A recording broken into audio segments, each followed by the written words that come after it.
अच्छा जी, आज हम शुगर शेयरों की बात कर रहे हैं। शुगर शेयरों की जो तेजी पर हमने बहुत सारी चर्चाएं कर ली, लेकिन उसी से जुड़ा हुआ केमिकल और फर्टिलाइजर स्पेस, जरा इस पर गौर फरमाइएगा। जरा नवीन फ्लोरीन पिछले दिनों भी चर्चा हुई थी और हमारे एक्सपर्ट महेश जी ने जिन लेवल्स की बात की थी उन लेवल से भी अब आगे जाता हुआ, और आज भी हम देख रहे हैं कि 3.5% से ज्यादा की तेजी यहां पर नजर आ रही है। पीसीबीएल देखिए लगभग 4% की तेजी यहां पर भी नजर आती। हिमाद्री केमिकल्स देखिए 2% से ज्यादा की तेजी। अब जरा फर्टिलाइजर की तरफ जाएं, चंबल फर्टिलाइजर बेहतरीन रैली इस स्टॉक ने दिखाई है और आज भी देखिए लगभग 0.25% की तेजी नजर आ रही है। कोरमंडल इंटरनेशनल पिछले शुक्रवार को हमने इसके बारे में चर्चा की थी और उन लेवल से अब आगे जाता हुआ। इसके अलावा मद्रास फर्टिलाइजर में भी 2.25% की तेजी नजर आ रही है। अक्षय जी, केमिकल शुगर फर्टिलाइजर, क्या ये तिकड़ी जो है वो बाजार में एक तरह से अलग ही तरह से शाइन कर रही है? बिल्कुल, ये तिकड़ी बहुत ज़बरदस्त चाल चल रही है। जिस तरीके का मोमेंटम ये मे सीरीज़ ने स्टार्ट करा है, हालाँकि कम स्टॉक्स का exposure futures and option space में है तीनों में, पर मिड कैप स्पेस में आप देखें, तीनों में बहुत अच्छी रैली है। अगर यहाँ से क्या लेना है, ये बात रहे, क्योंकि बहुत सारे जो है चंबल फर्टिलाइज़र इतनी तेज़ी से चल चुका है, तो अभी किसी ये स्तर पे ले कि नहीं, वो क्वेश्चन मार्क बनेगा। तो आप कोरोमंडल फर्टिलाइज़र को देख सकते हैं, जहाँ पे एक स्ट्रॉन्ग ब्रेकआउट हमने देखा था पिछले ट्रेडिंग सेशन में 1170 के स्तर पे। तो इसमें और काफी तेजी देखने को मिल रहा है ट्रेडिंग की ओर से। 1280 तक टारगेट बन जाएगा आपका, 1150 का सपोर्ट बेस है। तो पहले कोरोमंडल फॉर इंटरनेशनल को आप बाइंग के नजरिए से देख सकते हैं। केमिकल क्षेत्र में अगर आप यहाँ से देखें तो नवीन फ्लोरो एक अच्छा खासा जो वीक ऑन वीक आप गेन्स देखे बहुत बढ़िया रहा है। स्टॉक बहुत लंबी अवधि से देखे तो एक दबा हुआ शेयर है, बिकवाली का शिकार बना था। एक अच्छी खासी 3000 के स्तर से रिवर्सल कर रहा है और थोड़ा-सा ये ट्रेड में आप पोजिशनल दायरे से बाइंग करें, क्योंकि अच्छी खासी रैली हो चुकी है शॉर्ट टर्म में। पर ओवरऑल अगर आप 1 डेढ़ महीने की अवधि और दें तो मेरे हिसाब से 3700 तक नवीन फ्लोरो छू सकता है। थोड़ा टाइम देना पड़ेगा, शॉर्ट टर्म देख रहे हो तो कोरोमंडल देखिए, थोड़ा टाइम दे सकते हैं आप तो नवीन फ्लोरो चुनिए। तो ये जो स्पेस आपने बात की, तो इनमें अभी भी तेजी है, रिवर्सल वाले सेक्टर है। आप अपने बाइंग पोजीशन बनाएं या फिर लेवल्स मैंने जो सजेस्ट किए उनको फॉलो करके आप पोजिशनली इनमें बाइंग बना सकते हैं। स्टॉक्स पर हम फोकस करते हैं। चलिए एक बार रेलवे स्टॉक्स पर हम चर्चा कर लेते हैं। आईआरएफसी आज हम देख रहे हैं कि 2% से ज़्यादा की तेज़ी यहाँ पर नज़र आ रही है। इरकॉन इंटरनेशनल भी लगभग 2% भागा हुआ है।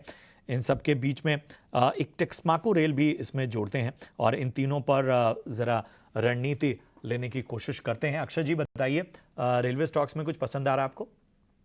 जी, तो रेलवे स्टॉक्स में काफ़ी चुनिंदा स्टॉक्स में अच्छी खासी तेज़ी है।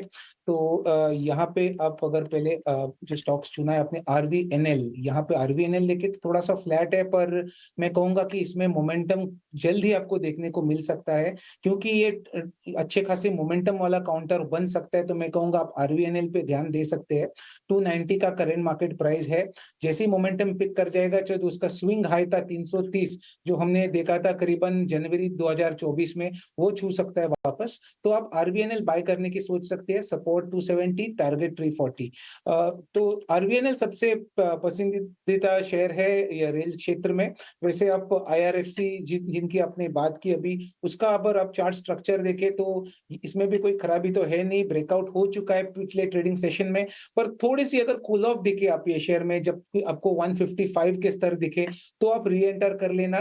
टारगेट एरिया 185 का बनेगा और 147 का इसमें स्टॉप लॉस बनेगा। और लास्टली अगर आपने जो टेक्समाको रेल की बात की है, टेक्समाको भी आज थोड़ा सपाट है, शांत है ट्रेडिंग में, पर रेल काउंटर्स में जो है मोमेंटम कभी भी रिगेन हो सकता है। और टेक्समैको की बात करें 205 के टारगेट आपको जल्दी दिख सकता है।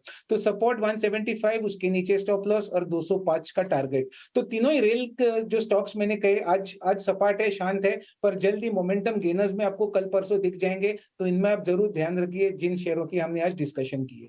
ठीक है।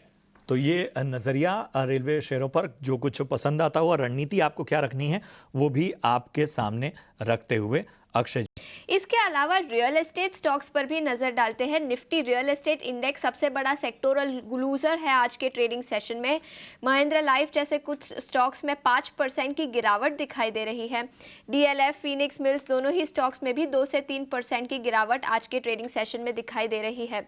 अक्षय जी, मैं आपके पास आना चाहूंगी, रियल एस्टेट स्टॉक्स पर क्या व्यू है, और इन तीनों ही स्टॉक्स की बात करें, महिंद्रा लाइफ, डीएलएफ और फीनिक्स मिल्स। देखिए, मार्केट में जिस तरह का मूवमेंट है, अभी तेजी का ही मार्केट है, बट सेक्टर रोटेशन वाला मार्केट है। तो आज एक चीज क्लियर है कि जो मनी फ्लो है वो बैंकिंग को चेज कर रहा है। रियल एस्टेट की आज बात करें तो यहाँ पे थोड़ा बहुत सारे काउंटर ठंडे पड़ रहे हैं, थोड़ी सी मुनाफा वसूली देखने को मिल रही है। मे सीरीज का स्टार्ट थोड़ी धीमी गति से हुआ है, बट रियलिटी सेक्टर्स का चार्ट स्ट्रक्चर देखे अभी भी काफी मजबूत है। तो डिप में अगर आपको मौके मिले वापस, तो इनको आपको बाय करना है। अच्छे मौके जरूर मिलेंगे। डीएलएफ की पहले बात करते हैं तो 882 का करंट मार्केट प्राइस है। हल्की सी अगर करेक्शन मिलती है आपको और 860 870 तक अगर ये स्टॉक कल परसों में मिल जाए तो आप री एंट्री कर लेना। इसमें चार्ट स्ट्रक्चर अभी भी मजबूत है, थोड़े से साइडवेज कंसोलिडेशन में है, पर वापस 950 छूने की उम्मीद दिख रही है मुझे। 850 के नीचे आप ट्रेडिंग स्टॉप लॉस बना के ये बाय ट्रेड आप बाय ऑन डिप्स वाली स्ट्रेटेजी बना सकते हैं। दूसरा स्टॉक रहेगा Phoenix mills, if I am not mistaken, Phoenix mills limited 3029 का करंट मार्केट प्राइस है। चार्ट स्ट्रक्चर बहुत ही मजबूत है, बस मोमेंटम नहीं मिल पा रहा है, स्टॉक को रेंज में सीमित है। जल्दी मोमेंटम दिख जाएगा, स्टॉक रिगेन कर जाएगा, क्योंकि सपोर्ट 3000 है और इसके आसपास ही ट्रेड हो रहा है। 2970 3000 ये आपका सपोर्ट बेस है। रिकवरी होती है तो 3300 वापस दिख जाएगा, ये आपका पहला टारगेट रहेगा, और 3450 दूसरा टारगेट रहेगा। तो फिनिक्स मिल्स और डीएलएफ दोनों बाय करने की राय रहेगी, but slightly buy on dips वाली स्ट्रेटेजी बनाइए। ठीक है, तो ये राय थी रियल एस्टेट स्टॉक्स पर। फीनिक्स मिल्स, डीएलएफ और महिंद्रा लाइफ साइंसेज तीनों ही स्टॉक आज फोकस में है। रियल एस्टेट स्टॉक्स पर हम आपके लिए राय लेकर आए हैं। नजर डालते हैं बीएससी स्टॉक में करीब 12% की गिरावट आज के ट्रेडिंग सेशन में दिखाई दे रही है। सुबह तो करीब 18 से 19% की गिरावट थी, लेकिन कुछ खरीदारी आई जिसके चलते अब 12 से 12.5% की गिरावट आज के ट्रेडिंग सेशन में दिखाई दे रही है। सेबी की कुछ गाइडलाइंस आई जिसके चलते एनालिस्ट का मानना है कि करीब 18 से 19% का इम्पैक्ट कंपनी की प्रॉफिटेबिलिटी पर देखने को मिल सकता है। इसी के चलते चौथी तिमाही के नतीजे भी काफ़ी कमज़ोर होंगे। संतोष जी, मैं आपके पास आना चाहूँगी, टेक्निकल्स पर बीएससी के कहाँ मौके बन रहे हैं? क्या 12% की गिरावट के बाद एक खरीदारी का मौका नज़र आ रहा है? स्टॉक का स्ट्रक्चर बुलिश था, इस न्यूज की वजह से इसमें गिरावट आई, तो आई थिंक ये मौके की तरह लेना चाहिए, बिकॉज स्ट्रक्चर जिस हिसाब से है, जिस जगह से ब्रेकआउट आया था वापस आज लो एग्जैक्ट वही बनाया है 2600 के आसपास, जो चैनल फॉर्मेशन का ब्रेकआउट था। तो मुझे लगता है कि आज का लो एक सपोर्ट का काम करेगा। अगर आज का लो भी टूटता है तो मुझे लगता है 2500 का लेवल ऐसा रहेगा, उसके नीचे नहीं जाना चाहिए। तो जो पोजिशनल ट्रेडर्स है उसको खरीदारी के रूप में देखना चाहिए। ऊपर में लग रहा है वापस से 3300 तक की अपसाइड देखने को मिल सकती है। इसके साथ साथ मैं एक स्टॉक को और हाईलाइट करना चाहूंगा, इसी न्यूज के चलते एमसीएक्स में भी आज गिरावट आई थी, लेकिन उसका स्ट्रक्चर बहुत ही बुलिश है। लोअर लेवल से वहां भी शार्प रिकवरी देखने को मिली है, तो वहां भी मुझे लगता है फिर से एक फ्रेश बुलिश मोमेंटम बन सकता है। ये राय थी बीएससी पर। स्टॉक में 12 से 12.5% की गिरावट आज के ट्रेडिंग सेशन में दिखाई दे रही